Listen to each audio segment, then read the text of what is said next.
I'm going to focus on talking about what's happening in the Parsl code base specifically today. We've had 400 PRs merged, okay?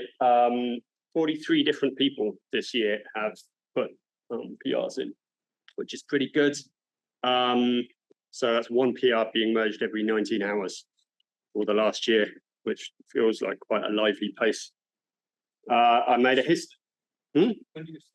Yeah, well, they're not all mine. I made a histogram of this background is a histogram, so this is me with about 200, and the median number of PRs here is about 2.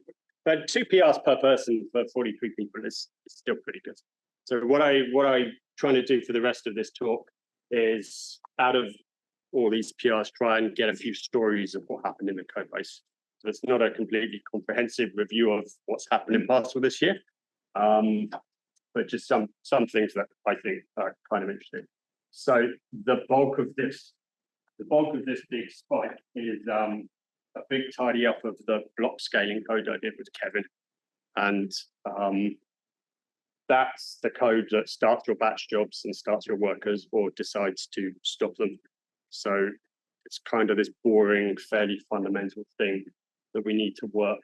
And what happened was, over the years, people have made research prototypes to enhance the block scaling code. And it reached the point where we had a couple of bugs that just impossible to fix. And so I ended up thinking, what about if we spend some time rearranging this code so that those bugs are easy to fix? And what I did was, me and Kevin basically spent 6 months probably working through with really tiny pull requests of, I'm going to move this call here and change nothing else. And we really want to be convinced that we aren't breaking anything. And after 6 months, we reached this point where suddenly, oh, these 2 bug fixes are one-line bug fixes. So that was very successful in my opinion. So this is the block scaling code. It's used by Globus Computes and Parsl. And a hand signal. Okay. It uncovered a new bug when we fixed that, and that was also one line to fix. So I was pretty pleased at that tidy up.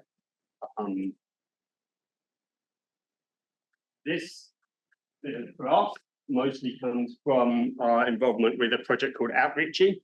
That's an internship program for people subject to systematic bias. And it has a very unusual application process.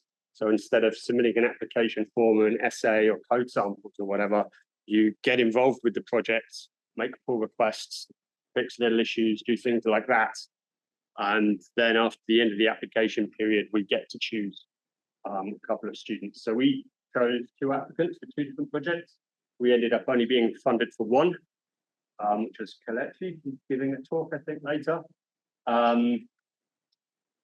Yeah, this was the whole application period. This emoji is what my head was like when we had 40 people all trying to be like, I've never made a pull request in my life to any project ever.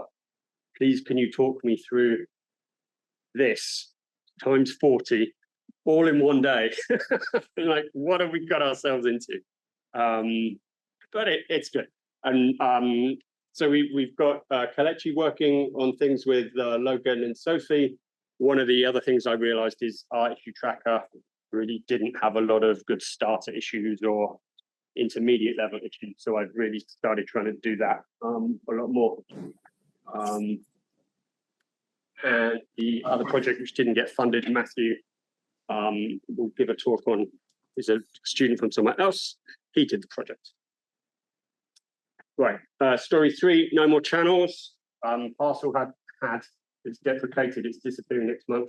It's a half-hearted attempt to do remote execution. It's going away. I've only found 2 people using it, and they both don't seem to care that much. So that's good. Part of what I've been doing with sustainability work is either when you see a thing that's horrible, you either improve it or you delete it. So the scaling code, we put a lot of effort to improve it. Channels we're deleting. What it used to do was treat remote execution as doing, the remote execution problem is all about submitting batch jobs over SSH. And omitted a load of other things like file systems, network connectivity, consistent environments, all of those things. So it really wasn't very helpful. 2 minutes, okay. So that's gone away. You can still run workers remotely if you want to, but we're not really going to help you do it anymore. And we're paying a lot more attention to how Parsl and Codebase compute work together, which people have been doing a lot. Yardi's going to give a talk about that as well. Okay, another thing, shutdown and exit reliability. Parsl is very hangy when it ends, especially when it ends in with exceptions. There's a safe exit tag in GitHub. I've just been in this horrible pool of learning about things that don't sound like they're to do with workflows.